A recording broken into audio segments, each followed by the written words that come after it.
두뇌를 망치는 일상 속 습관 5가지. 우리의 두뇌는 놀라운 기관으로 매 순간 수많은 정보를 처리하고 복잡한 사고를 가능하게 합니다.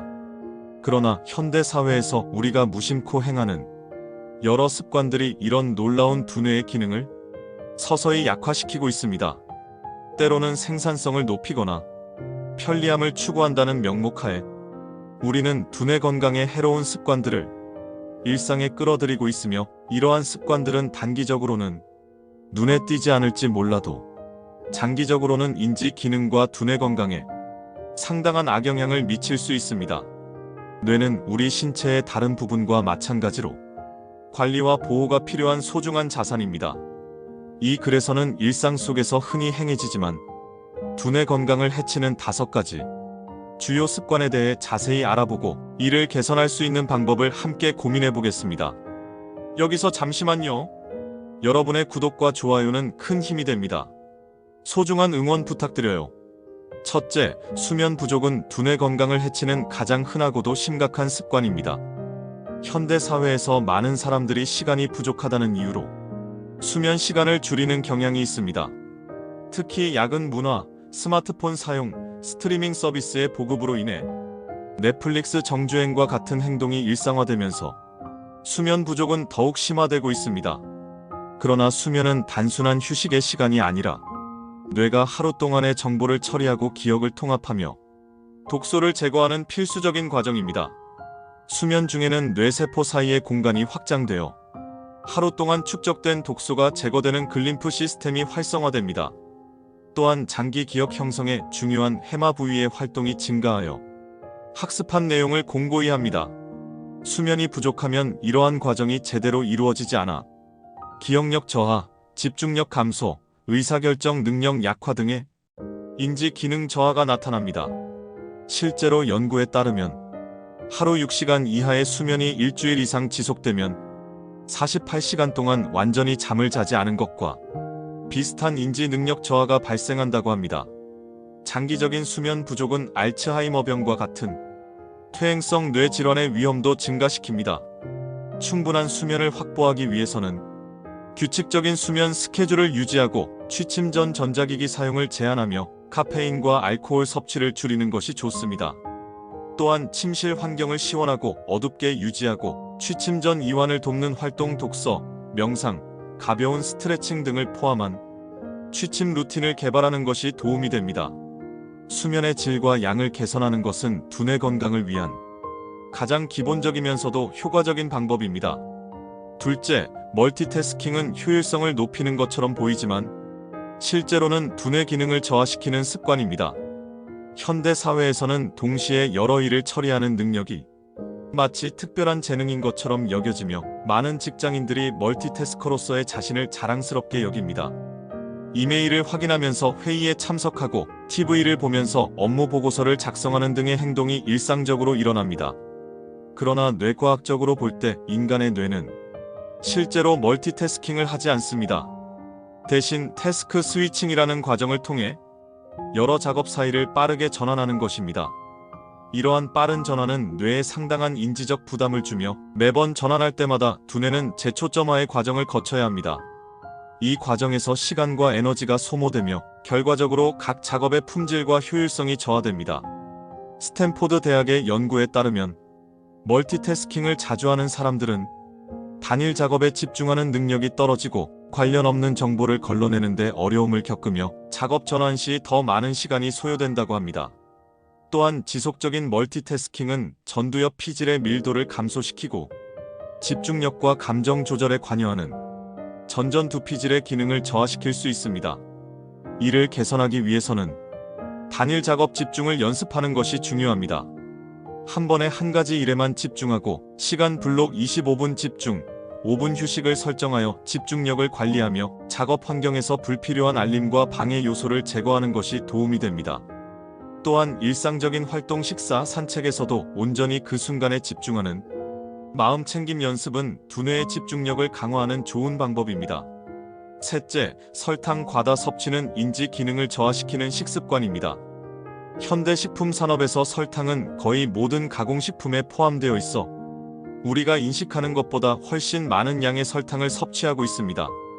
음료수, 과자, 시리얼, 소스 등에 숨겨진 설탕은 하루 권장량을 쉽게 초과하게 만듭니다. 설탕을 섭취하면 혈당이 급격히 상승했다가 급격히 하락하는 혈당 롤러코스터 현상이 일어나는데, 이는 두뇌 기능에 직접적인 영향을 미칩니다. 뇌는 우리 신체에서 가장 많은 에너지를 소비하는 기관으로 안정적인 포도당 공급이 필요합니다. 그러나 혈당이 급격히 오르내리면 뇌는 일관된 에너지를 공급받지 못해 피로감, 집중력 저하, 기억력 감소 등의 증상이 나타납니다. 장기적으로 설탕 과다 섭취는 인슐린 저항성을 유발할 수 있으며, 이는 제2형 당뇨병뿐만 아니라 인지 저하와 알츠하이머병의 위험 증가와도 연관이 있습니다. 일부 연구자들은 알츠하이머병을 제3형 당뇨병이라고 부르기도 합니다. 또한 설탕 과다 섭취는 뇌의 신경가소성을 저하시키고 학습과 기억에 중요한 단백질인 뇌유래 신경영양인자의 생성을 감소시킵니다. 탄수화물의 신속한 소화로 인한 빠른 혈당 상승은 특히 전전두피질의 기능을 방해하여 충동 조절, 계획 능력, 의사결정 등이 저하될 수 있습니다. 설탕 섭취를 줄이기 위해서는 가공식품 대신 자연식품 위주의 식단을 구성하고, 음료수나 과자 대신 과일이나 견과류와 같은 건강한 간식을 선택하며 식품 라벨을 꼼꼼히 확인하여 숨겨진 설탕의 함량을 파악하는 것이 중요합니다. 또한 급격한 혈당 상승을 방지하기 위해 복합 탄수화물, 단백질, 건강한 지방이 균형 잡힌 식사를 하는 것이 좋습니다. 식이 습관의 변화는 단기적으로는 어렵게 느껴질 수 있지만 장기적으로는 두뇌 건강과 전반적인 웰빙에 큰 도움이 됩니다. 넷째, 운동 부족은 두뇌 건강에 직접적인 악영향을 미치는 생활 습관입니다. 현대 사회에서 많은 사람들이 좌식 생활을 하며, 특히 사무직 종사자들은 하루 중 대부분의 시간을 앉아서 보내고 있습니다. 이러한 생활 방식은 전반적인 건강뿐만 아니라 두뇌 건강에도 해롭습니다.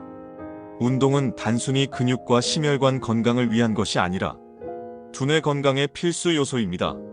신체 활동은 뇌로 가는 혈류를 증가시켜 산소와 영양분 공급을 개선하고 새로운 뇌세포의 생성과 연결을 촉진하는 신경영양인자의 생성을 증가시킵니다.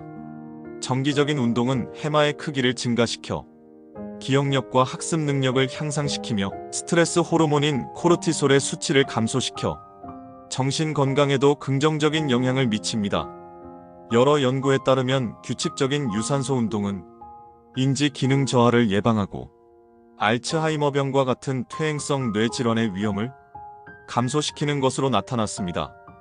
운동은 또한 집중력과 주의력을 향상시키고 창의적 사고와 문제 해결 능력을 증진시키며 우울증과 불안감을 감소시키는 효과가 있습니다.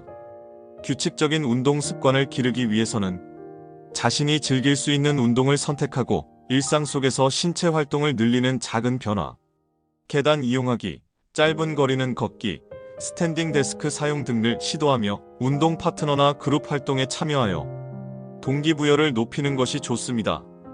다섯째, 자극적인 콘텐츠 중독은 현대 사회에서 급증하고 있는 두뇌 건강 위험 요소입니다. 스마트폰, 태블릿, 컴퓨터 등의 디지털 기기가 생활화되면서 우리는 끊임없이 짧고 강한 자극의 콘텐츠에 노출됩니다. 소셜미디어의 무한 스크롤, 15초 분량의 쇼트폼 콘텐츠, 빠르게 전환되는 장면의 유튜브 영상 등은 모두 강한 도파민 반응을 유발합니다. 도파민은 쾌락 호르몬으로 알려져 있지만 실제로는 욕망 호르몬에 가깝습니다. 이러한 짧고 강한 자극에 지속적으로 노출되면 뇌의 보상 체계가 무감각해지고 더 강한 자극을 추구하게 되는 내성이 생깁니다. 결과적으로 일상적인 활동에서 만족감을 느끼기 어려워지고 지속적인 집중력을 요구하는 활동, 독서, 깊은 대화, 장기 프로젝트 등에 흥미를 잃게 됩니다. 또한 주의력 조절 능력이 저하되어 한 가지 활동에 오랫동안 집중하는 것이 어려워지며, 이는 학습 능력과 업무 효율성에 직접적인 영향을 미칩니다. 지속적인 인지적 과부하는 뇌를 피로하게 만들고 정보를 효과적으로 처리하고 기억하는 능력을 저하시킵니다. 자극적인 콘텐츠 중독은 특히 발달 단계에 있는 어린이와 청소년의 두뇌에 더 심각한 영향을 미칠 수 있으며 충동 조절 문제, 주의력 결핍, 불안과 우울감 증가 등의 문제와 연관될 수 있습니다. 이러한 문제를 개선하기 위해서는 디지털 디톡스 시간을 의도적으로 설정하고 알림 설정을 조정하여 불필요한 방해 요소를 줄이며 특정 앱의 사용 시간을 제한하는 도구를 활용하는 것이 도움이 됩니다. 또한 깊은 독서, 명상, 복잡한 퍼즐이나 보드게임과 같이 지속적인 집중력과 깊은 사고를 요구하는 활동을 정기적으로 실천하는 것이 중요합니다. 디지털 미디어 사용에 있어 소비자가 아닌 의식적인 사용자가 되어 기술이 두뇌 건강에 도움이 되는 방향으로 활용될 수 있도록 노력해야 합니다. 두뇌 건강은 우리의 삶의 질과 직결되는 중요한 문제입니다. 현대 사회에서 우리는 끊임없이 변화하는 환경과 기술에 적응하면서 살아가고 있지만 그 과정에서 두뇌 건강에 해로운 습관들이 자연스럽게 일상에 스며들고 있습니다. 수면 부족, 멀티태스킹, 설탕 과다 섭취, 운동 부족, 자극적인 콘텐츠 중독과 같은 습관들은 개별적으로도 문제가 되지만 이러한 습관들이 복합적으로 작용할 때 두뇌 건강에 더 심각한 영향을 미칠 수 있습니다. 다행히도 두뇌는 신경가소성이라는 놀라운 특성을 가지고 있어 적절한 자극과 환경이 주어지면 어느 나이에서도 회복하고 성장할 수 있습니다. 즉, 지금까지 언급한 해로운 습관들을 인식하고 개선하려는 노력을 통해 두뇌 건강을 회복하고 인지 기능을 향상시킬 수 있습니다. 두뇌 건강을 증진시키기 위한 통합적인 접근법으로는 충분한 수면, 규칙적인 운동, 영양가 있는 식단, 과일, 채소, 통곡물, 건강한 지방, 정신적 자극, 독서, 퍼즐, 새로운 기술 학습, 사회적 연결, 의미 있는 대화와 관계, 스트레스 관리, 명상, 심호흡, 자연에서의 시간가 포함됩니다. 이러한 요소들은 서로 상호작용하며 시너지 효과를 내어 두뇌 건강을 최적화하는 데 도움이 됩니다. 두뇌 건강은 단기간의 프로그램이나 특정 보조제로 해결할 수 있는 문제가 아니라 일상의 작은 습관들이 모여 장기적으로 형성되는 것임을 기억해야 합니다. 그러므로 급격한 변화보다는 지속 가능한 작은 변화부터 시작하여 점진적으로 건강한 습관을 형성해 나가는 것이 중요합니다. 결론적으로 우리의 두뇌는 놀라운 적응력과 회복력을 가진 정교한 기관입니다. 현대 생활에서 불가피하게 마주하게 되는 도전과 스트레스 속에서도 의식적인 선택과 건강한 습관을 통해 두뇌 건강을 보호하고 증진시킬 수 있습니다. 수면, 집중력, 식이, 운동, 미디어 소비와 관련된 일상의 작은 선택들이 모여 우리의 인지 능력과 정신적 웰빙을 결정짓습니다. 두뇌 건강을 위한 투자는 단순히 질병 예방을 넘어 더 풍요롭고 만족스러운 삶을 영위하기 위한 필수적인 요소임을 인식하고 오늘부터 작은 변화를 시작해보는 것은 어떨까요? 결국 우리의 두뇌 건강은 매일의 선택과 습관에 달려 있으며 지금 이 순간의 작은 변화가 미래의 큰 차이를 만들어낼 것입니다.